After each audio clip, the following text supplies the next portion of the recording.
6 सदस्य भगोड़ू सदस्य बिके हुए हैं। वो बिके और बिकने के बाद आज जनता की अदालत में जा रहे हैं। मैया के कान में जो पानी कान के पास से गुजरा था, कह रहे थे तुम बड़े पापी हो। जो बीजेपी है उसके राज्याध्यक्ष भी बदले जाएंगे, राजीव बिंदर जी, मुझे लगता है। उन्होंने हमारी एक राज्यसभा की सीट चुराई है। राज्यसभा में वोटिंग हुई, वोटिंग में उन्होंने वोट कांग्रेस के प्रत्याशी को हाथ में ना डालकर बीजेपी में डाल दिया।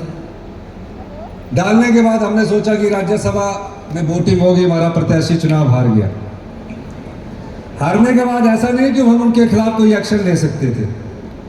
हर्षवर्धन चौहान जी ने हमारे विधायक दल की बैठक बुलाई कि 28 तारीख को सीएम साहब आपने बजट में रिप्लाई पास करना है, वो बजट की योजना जो आपके लिए आई थी। मैंने कहा बजट तो हम पास करना ही है। हमने योजना को नया स्वरूप दिया और कहा कि 6 आदमियों से जिन्होंने वोट खिलाफ डाला, ये वोट डालने विधानसभा में आएंगे। हमको क्या पता था कि वो वोट डालने के पहले पंचकुला चले गए। पंचकुला चले गए, हमने सोचा अगले दिन आएंगे नहीं, हमारे पास मेजोरिटी है, बजट पास हो जाएगा। अगले दिन हेलीकॉप्टर। हमें महसूस तो तब हुआ जब एक के बाद दूसरा हेलीकॉप्टर और सीआरपीएफ के जवान गन लेकर उनके साथ चल रहे।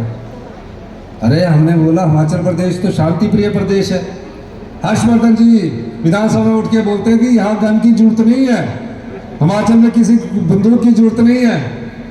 वहां से विनय जी ने भी बोला ये देवी देवताओं की भूमि है, यहाँ कोई जरूरत नहीं है। भाषण दे रहे थे, सोलंकी जी भी अपनी लय में बोल रहे थे। हमने सोचा कि क्यों ना इनसे बात करके बजट पास करवाया जाए। 28 को बजट प्रस्तुत हुआ और मैं उसका रिप्लाई देने के लिए तैयारी कर रहा था। सारे हिमाचल से फोन आ रहे थे, सरकार जा रही है। मैंने सोचा कहाँ जा रही होगी, हम तो यही हैं। हम तो यही हैं। और टीवी में चल पड़ा कि माननीय मुख्यमंत्री जी ने इस्तीफा दे दिया। हर्षवर्धन जी मेरे पास आए कि आपने, क्योंकि ये तो मेरे साथ ही थे, तो तैयारी करवा रहे थे कि बजट में हमने बोलना क्या है। रोहित जी से मैं शिक्षा के टिप्स ले रहा था। कहते पता नहीं आज कितने चैनल है नेशनल, सब में चला हुआ, और पूरे हिमाचल से कहते हमको फोन आ रहे और मैं बजट पढ़ रहा। क्योंकि मेरे मन में ऐसा कोई लालच नहीं है कि मुझे किसी कुर्सी के साथ चिपकना है। मैंने तो आम लोगों की सेवा करनी थी, इसलिए बजट पढ़ा। बजट पढ़ा, जयराम ठाकुर जी वहां खड़े होके बोल रहे अरे भाइयों इस सरकार को तो भगवान भी नहीं बचा सकता। हमने सोचा भी ये तो भगवान जी से भी भारतीय जनता पार्टी बड़ी होगी। राम मंदिर का नाम लेके राजनीति करते हैं, हम तो राम के आदर्शों पर चलने वाले लोग हैं और सच में चलने वाले लोग हैं। तो अगर टीवी में चैनल वाले सब चले, मैं भी चला गया। नीचे पूछा कि आपने इस्तीफा दे दिया। मैंने कहा क्यों दूंगा भाई मैं इस्तीफा, मैंने क्या गलत काम किया हुआ। कहते आपकी मेजोरिटी चलेगी। मैंने बोला नहीं, हमारी मेजोरिटी अभी भी है, अभी भी हम 34 विधानसभा के सदस्य यहाँ हैं। भारतीय जनता पार्टी के 25 सदस्य और 6 सदस्य भगोड़ू सदस्य बिके हुए हैं। विधानसभा में आप लोगों से संबंधित बजट पास हुआ।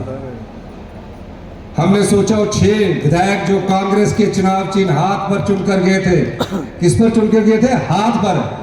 हाथ पर चुनने वाले जो विधायक थे वो उस बजट में नहीं आए।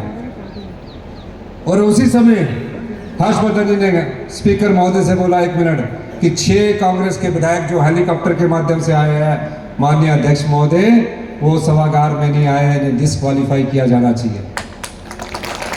डिस्क्वालीफाई करने की प्रक्रिया शुरू हो गई और हमारे अध्यक्ष जो लॉ पढ़े हुए हैं उन्होंने कहा आम आदमी गरीब लोगों से जुड़ा हुआ बजट था, इसको पास करने में इन्होंने कांग्रेस पार्टी का समर्थन नहीं किया और डिस्क्वालीफाई हो गए। फिर हिमाचल की सीमा के अंदर आ ही नहीं रहे थे। 1 महीना तक घूमते रहे। कुछ लोग तो हरिद्वार में गए अपने पाप धोने के लिए, आपके साथ गंगा जो बहती है। अब जब हरिद्वार में गंगा के पानी में ठंडे लगे तो गंगा मैया उनके कान में, जब पानी कान के पास से गुजरा था, कह रहे थे तुम बड़े पापी हो, तुम अपने घरों में भी नहीं जा रहे, अपने घरों में भी नहीं गए वो।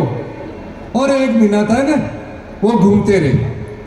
1 महीना बाद आए बिके हुए थे, फटाफट भारतीय जनता पार्टी का कोई दिल्ली में कार्यालय फटाफट हाथ उतारा, कमल डाल दिया। अब ये देखने वाली बात है कि कुछ समय बाद जो बीजेपी है उसके राज्याध्यक्ष भी बदले जाएंगे, राजीव बिंदल जी, मुझे लगता है। ये बार बार इस प्रकार का बयान देते हैं, वो बिके और बिकने के बाद आज जनता की अदालत में जा रहे हैं। हिमाचल प्रदेश के इतिहास में ऐसा पहले कभी नहीं हुआ। तो जब आप 1 तारीख को वोट डालने जाएंगे, मेरा आपसे एक अनुरोध है, उन्होंने हमारी 1 राज्यसभा की सीट चुराई है, आप हमें 4 लोकसभा की सीटें जिताइए, यही मुंह तोड़ जवाब होगा।